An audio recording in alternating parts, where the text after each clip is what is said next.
Welcome to another ABC University training session.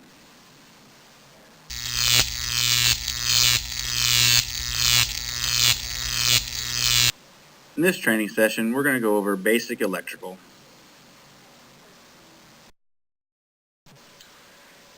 Before we get started, let's go over some safety. Warning, do not allow battery acid to contact eyes, skin, or fabrics. If you do, flush with lots of water. Flush eyes for 15 minutes. External current through the body causes loss of muscle control, spasms and involuntary movement, and inability to let go. Indirect injury. You could have throwback, fall to the ground onto sharp edges, drop objects, thermal burns, very hot equipment surface, or explosion. Beware of trip hazards. Wires and cables, trailing leads equal trips and damage. Reroute, tidy up, and cover up. Be aware of your surroundings. Burns cause death of tissue. Could also damage internal organs and external, such as skin. Now we're going to talk about your basic circuit. A circuit is a flow or path for electrical current. A complete circuit must consist of a power source, a conductor making a complete path from positive to negative, a consuming device, and a control, such as a switch. The picture below shows you an example of a basic circuit.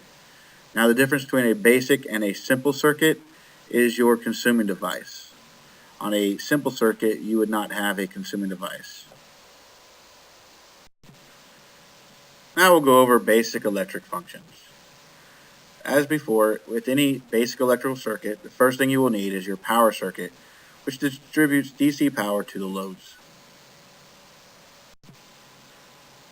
Next, you will need a conductor, which is the path that sends DC power to the loads. Next, you will need a control.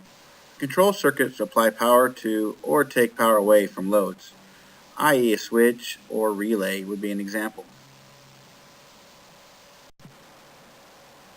And finally, to complete your basic electrical circuit, you will need a load. Loads are devices that do the work for you. Now let's talk about voltage. Voltage can be thought of as electrical pressure. In the same way pressure is required to move water through pipes, voltage is required to move electrons through a conductor.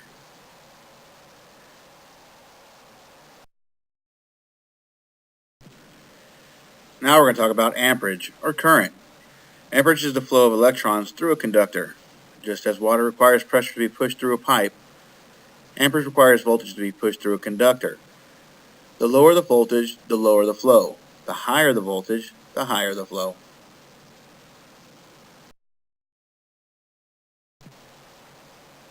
Now we're going to talk about resistance. Resistance is restriction to current flow, or amperage. It is measured in ohms. Just as a restriction in a pipe would limit water flow, resistance in a circuit limits amperage.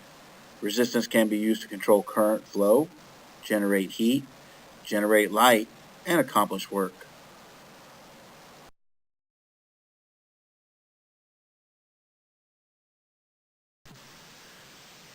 Now let's talk about what is needed to make an electrical circuit work. You need a source of voltage or power, such as a battery. You need a path, a conductor, potential supply, wiring, framing, things of that matter. You need a load, the device that does the work. It converts the electrical energy to useful work, such as relays, coils, fans. And then you need a switch. Switches control the flow of voltage in the path. It allows voltage to be carried to or be taken away. In the next few slides, we're going to go over Ohm's law. In this slide is an example of how Ohm's law is set up.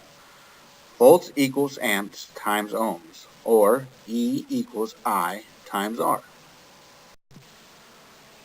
Ohm's law describes the relationship between voltage, amperage, and resistance.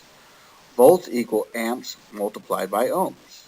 And again, E equals I times R, or volts equals current times resistance. Now let's go over some examples to find the voltage in a circuit. If the circuit has a current of 2 amps and a resistance of 1 ohms, those being our two knowns, then according to Ohm's law and the formulas below, voltage equals current multiplied by resistance. So we would have V for voltage equals 2 amps times 1 ohms, which our voltage would equal 2 volts. Now to find the current in the same circuit above, assuming we did not know it, but we know the voltage and the resistance, I equals 2 volts divided by the resistance 1 ohm, which would equal 2 amps.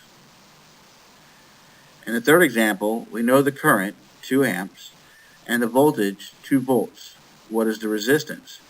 So you substituting the formula, R would equal volts divided by the current. 2 volts divided by 2 amps would equal 1 ohm. Now let's do a little check on learning. What 4 things does an electrical circuit require? Number 1 would be power. Number 2 would be a path or conductor. Number 3 would be a control. And finally, number 4 would be load. In this slide, we're going to show you basic wiring.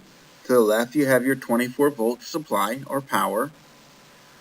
Then you have your conductor, which is your wire. Your control, which is your switch. Then, next to that, you have your light or your load, your consuming device. And then you have ground. A digital volt ohm meter is a tool for the technician that will assist in the maintenance of electrical systems and components. Whenever doing any kind of repairs electrically on a coach, this is the tool that you will need. I do not recommend using a test light. A digital multimeter is the best thing for you. With a digital multimeter, we are able to check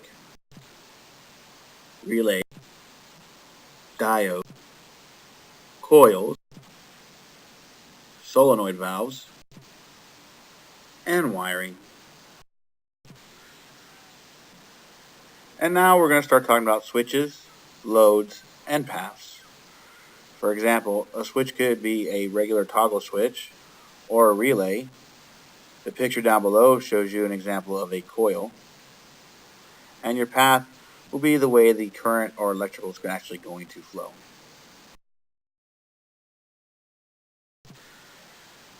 In this slide, we're going to give you some examples of checking a circuit.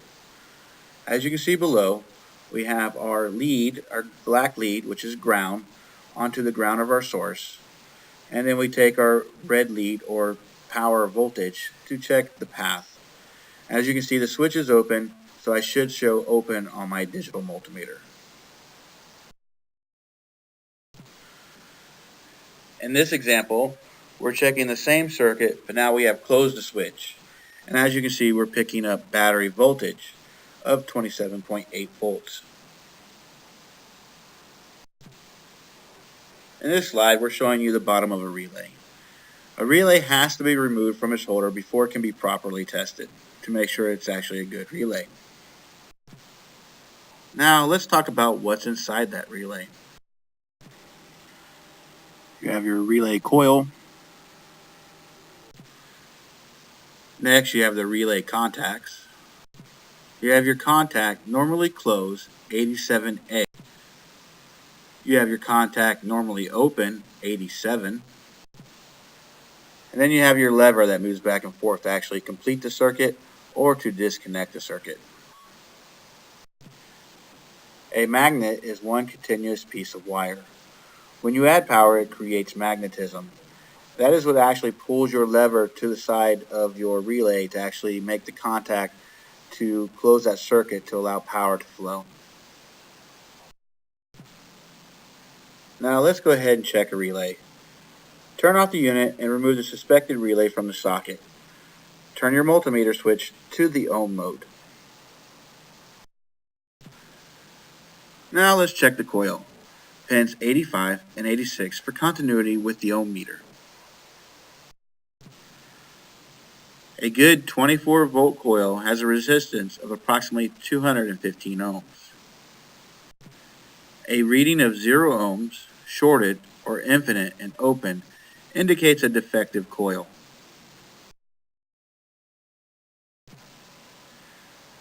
Now let's do our continuity check. With the relay de-energized, there should be a continuity between the common pin 30 and the normally closed contact pin 87A. There should be no continuity between the common pin 30 and the normally open contact pin 87. Now let's connect 24 volts across the coil connection pin 85 and 86 to energize the coil of the relay.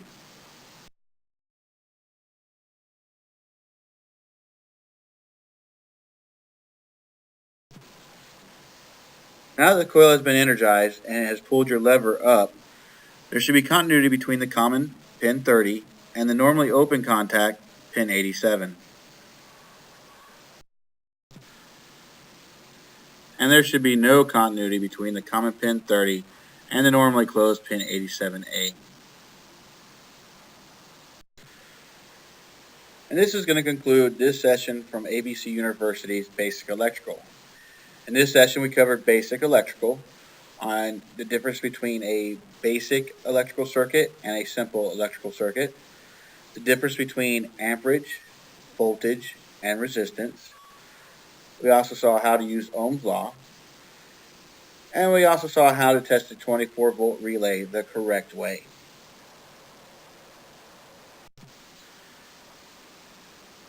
And this is going to conclude our training. For questions regarding this webcast, please contact ABC's Technical Service Department at 877-427-7278.